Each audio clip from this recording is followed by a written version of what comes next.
তাই আমি কি করছি দেখো 6 ভোল্টের ব্যাটারি রাখছি 12 ভোল্টের ব্যাটারিটা কি করতেছি আমি শর্ট করে দিচ্ছি কথা বুঝছো তারপরে কি করব আয়ন যেহেতু এটা তো মেইন কারেন্ট না এটা মেইন কারেন্ট না যেহেতু আরেকটা সোর্স আছে তাহলে আরেকটা সোর্সের জন্য আলাদা আরেকটা কারেন্ট করব তাহলে আমি এখানে বলতে পারি কি 6 ভোল্টের জন্য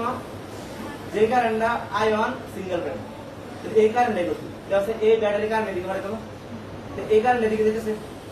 আর এই কারেন্ট এদিকে দিতেছে এই কারেন্ট নিচে দিকে নামতেছে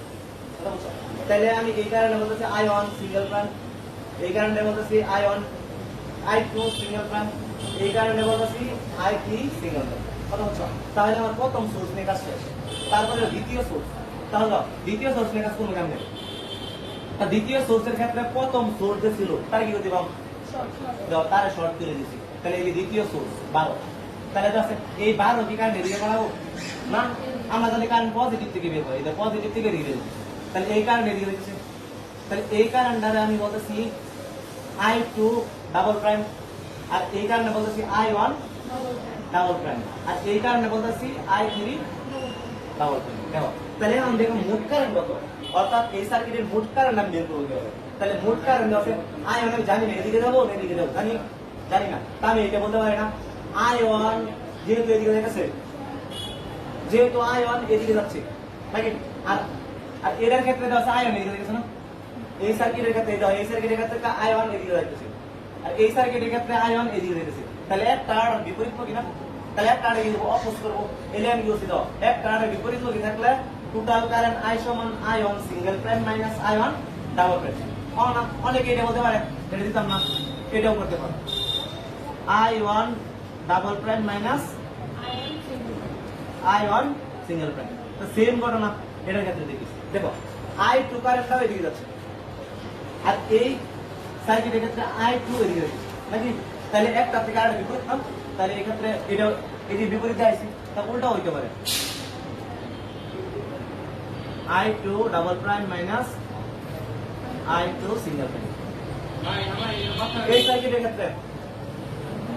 কি কথা বলো ওই যে I2 ধরে যে I1 ডাবল দরবাকে লেখা বলতো এই ব্যাটারির ক্ষেত্রে আমি এটা আয়ন ধরছি তোমার ধরার সুবিধা তুমি ওই ক্ষেত্রে এটা ধরবাই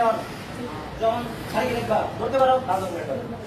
ডাজন ম্যাটার তুমি কার আয়ন ধরবে কার I2 ধরবে কার I3 ধরবে তোমার ইচ্ছা আমার সুবিধা হয়েছে আমি এভাবে আয়ন ধরছি তাহলে আমি এটা বলতে পারতাম এটা আয়ন বলতে পারি না করবো কেউ তোমার ইচ্ছা তুমি কোনটা আয়ন ধরবে ওইটা কইতেছি না ভাই এই সময় 6 ভোল্ট না 6 ভোল্ট যারে আয়ন ধরছ অন্য আরো কি সোর্স থাকে একাধিক সোর্স ওটারই আয়ন ধরে লাগবে একটা যা ধরবা প্রত্যেকটা ওরাই ধরে লাগবে না তুমি হিসাব করতে পারবা 12 ভোল্ট তুমি 6 ভোল্টের লেগে এটা আয়ন ধরছো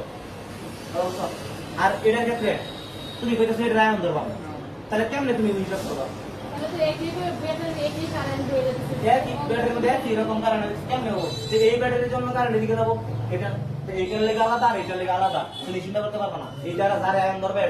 আর আয়ন কি করতে হবে ওইটাকে আয়ন করতে হবে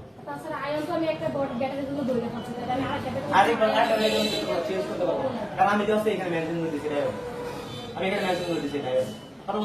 তুমি যদি ম্যাথ করার আগে এটা মেনশন করা I2